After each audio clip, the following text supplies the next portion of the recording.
दरवर्षी उन्हाळ्यात सामाजिक कार्याचे भान ठेवून एमके फाउंडेशनचे संस्थापक अध्यक्ष महादेव कोगनुरे यांनी स्वखर्चाने पानपोई सुरू करत असतात। यंदाही सोलापूर जिल्ह्यात तापमानात वाढ होत असताना व सर्वसामान्य माणसांची गरज ओळखून एमके फाउंडेशनचे संस्थापक अध्यक्ष तथा सागर सिमेंटचे मुख्य व्यवस्थापक महादेव कोगनुरे यांनी तहानलेल्या सोलापूरकरांसाठी घोटभर पाणी पिऊन क्षणभर विश्रांती घेण्यासाठी सोलापुरात जागोजागी पाणपोई केंद्र सुरू करण्यास सुरुवात केली आहे। आज सोलापूर येथील सैफुल व हत्तुरे वस्ती भागात नागरिकांना थंड पाणी मिळावे म्हणून एमके फाउंडेशनच्या वतीने पाणपोई केंद्र सुरू करण्यात आले।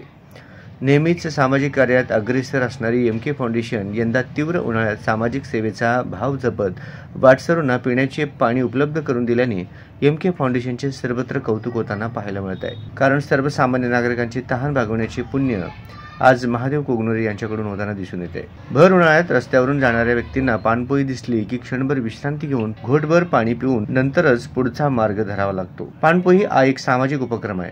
आजकाल बहुसंख्य ग्रामीण भागातील नागरिक शहरी भागात येत असतात, त्यांची विकत पाणी घेऊन पिण्याची परिस्थिती नसते, त्यामुळे हे लोक पाण्यासाठी हॉटेल चहाच्या टपरीचा आधार घेत असतात।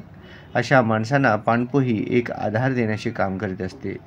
म्हणूनच भर उन्हाळ्यात सर्वसामान्य माणसांची गरज ओळखून एमके फाउंडेशनच्या वतीने शहरातील विविध भागात पाणपोई केंद्र सुरू करण्यात येत असल्याचे एमके फाउंडेशनचे संस्थापक अध्यक्ष महादेव कोगनुरे यांनी सांगितले।